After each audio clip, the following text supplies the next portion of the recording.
What's up guys, Houndish here, and today we're jumping back into Destiny 2 with some bits of news and weekly updates for the game. And initially Bungie jump in and offer some clarification on a few bugs and glitches, issues with exotics, PvP rosters, and weekly season challenges. And then this week we've also had a couple of interesting interview segments with Bungie developers, discussing live events in the game, as well as some conversation from Luke Smith about relighting the engines for the Destiny universe beyond the current roadmap of expansions. Plus we'll discuss weekly content and some changes in the world, and a couple of other things in the video, so as always guys, I hope you enjoy this one, but without further delay, let's get into it. And starting out, let's get some clarification from Bungie community managers, and players pointed out that Bungie haven't acknowledged issues with Caliban's hand, as that one's still buggy in the game, and Cosmos said, the team is aware that defeating targets while radiant with the knock 'em down aspect is not refunding melee energy when used with Caliban's hand, and we're developing a fix for a future update, so that one should be fixed shortly. Cosmo also added that they're aware of an issue where ignition isn't working correctly, and they are looking at fixing that as well. And so some updates coming down the road for that one. I believe we are going to get a hotfix next Tuesday, so it's possible it will feature in that. And then moving on, Trials Report on Twitter said, with Trials over and it being freelance next week, players can currently see who's joining a match in the roster tab. And of course this is something that Bungie had taken away, and Liana Rupert said it's an old issue that was previously fixed, but looks like it's somehow been reactivated, and the team is aware and investigating.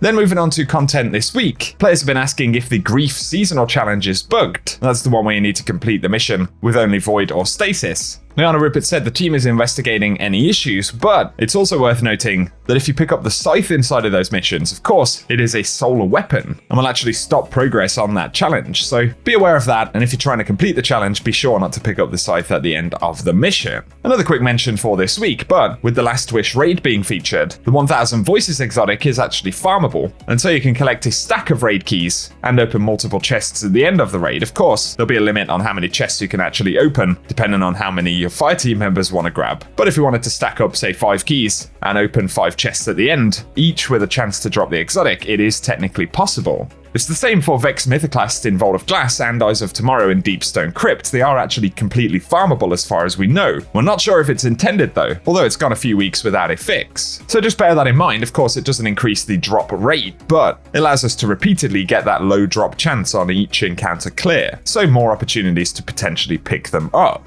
Now though, to touch on the weekly story portion for this week, initially, when going into the Helm, we'll notice that it's been updated, and egregore spores have started to get through the pipework and are spreading throughout the Helm. As we discussed last week, eventually, it looks like the entire Helm will be taken over by the spores, so we're going to continue to see that progress in the coming weeks. Then of course we got the new Sever mission, and finishing this week's quest, we went off to the Lunar Pyramid to help Eris investigate what Callus is doing. And Eris now believes that she's almost ready to perform the ritual, which will help us confront Callus. But additionally, Keitel and Gaul had an interesting encounter in Sever this week, where we learn a little bit of their history together. So here is the dialogue if you missed it. Gaul conquered this system.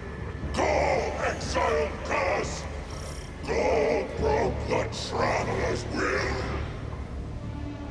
You have squandered my victories with your ineptitude. She was feared as a star pilot, dreaded with a cleaver, a warrior. Where is she? She died, smoldering in the ashes of Torbottle.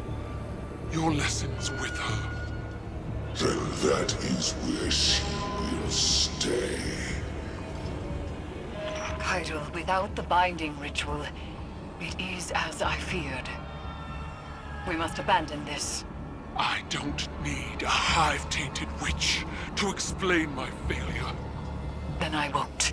Up next though, some Bungie developers have been on a couple of podcasts and interviews recently. There are some interesting bits of conversation that we can pick out. So initially, Tom Farnsworth from Bungie spoke to the guys on the Last Word podcast, and they asked if Bungie have any plans for more live events for the game in the future. And Tom Farnsworth had said, I think it's part of it that we have to find a moment where it makes sense for the story, and there really needs to be something of that scale, as it's hard to set up world-ending events over and over and over. And that's definitely a good point. They're sort sort of is a time and a place to have these kinds of live events. Justin Truman had also previously spoken about Season of the Lost's Exorcism mission and referred to it as a Destiny version of a live event. But really, if we look back, there are a couple of different types of these events that Bungie have done, and primarily in the last few releases, end of season missions or quests are kind of what we've seen as opposed to real events. And the end of Season of the Lost felt more like a mission or a quest despite being big in terms of story connotations, right? Whereas when you look at the end of Season of Arrivals going dark before the new expansion, or things like witnessing the almighty blow up in the atmosphere, they kind of feel more like live events because they happen in a very limited time frame,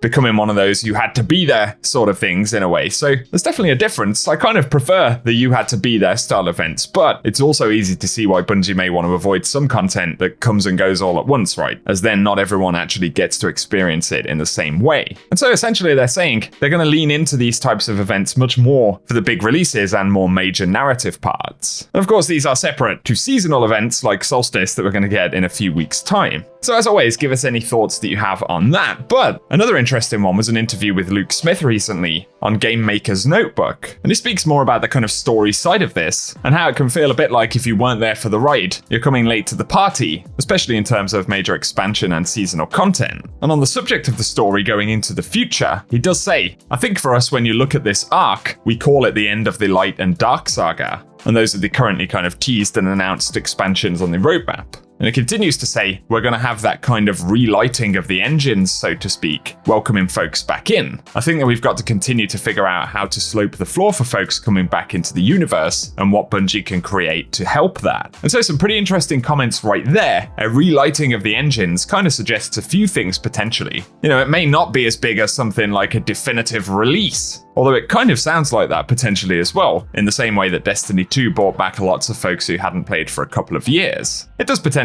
suggest something new and big, right? And of course, to sustain a game like Destiny, Bungie definitely do need to continue to bring new players on board. And they see that there's an opportunity to do that better than what they have been with the current new Light experience and things like that. And Luke Smith says on the subject of catching up with the Destiny story, there are certainly the YouTube summaries of the story so far, which he points out are absolutely awesome community creations, but he also says that we shouldn't expect our players to have to do that. And if you consider the two projects, Destiny 1 and 2 together, we're in year 8 and a lot's gone on over the last few years, you can't play all of it. So our question is, how do we help folks catch up? It's a really tough problem. But of course, it does link to a lot of the possibilities that Bungie are working on in other media at the moment. And also in that conversation, Luke Smith said, we are a long way out from Destiny in other media forms, but we're working on it. So I'm very curious to see what that plan is that Bungie have for Destiny 2. And once again, Luke Smith describes a relighting of the engines beyond the current roadmap of expansions over the next 2 or 3 years. Definitely an interview worth checking out. He speaks quite a bit more about some of the stuff he's worked on with Destiny. The fact that they wrapped up the Vault of Glass close to early spring in 2014 and moved immediately to Crota's End before the launch of the first game. He also referenced the Dreadnought having plenty of content well in development before Taken King launched. And that's an interesting one because in 2013, before Destiny 2 had even come out, and nearly 2 years before the Taken King, there was actually footage of the Dreadnought in one of the trailers for Destiny. He also speaks about the advantages of having a publisher who was bluntly willing to spend money, and that references Activision, and also indicates how important Activision actually were in getting Destiny off the ground. Of course, that partnership has ended now, but there are some really interesting insights in there. So I'll link that down below if you want to check it out. Final couple of things here. You may have heard, but a Canadian cheats company have agreed to pay Bungie $13.5 million for violations of Bungie's end-user license agreement and various breaches of rights around the property, who developed various different cheats. And we learned that the Elite Boss Text cheating software was downloaded nearly 7,000 times, with a penalty of $2,000 for each download. And so there we go, a Destiny 2 cheat company taken to court and in serious trouble for producing and distributing cheats. And there are various angles of attack that Bungie came from in that lawsuit, so if that's something interesting, I'll also link an article about it down below. But for today, guys, that is what we have to speak about in this video. So as always, I hope it's been interesting and useful. If it has, a rating down below really does help us out on the channel. But also feel free to hit that subscribe button and drop a comment down below with any of your thoughts on what we've spoken about. But otherwise, for now, I appreciate you tuning in, and I hope you guys have an awesome day.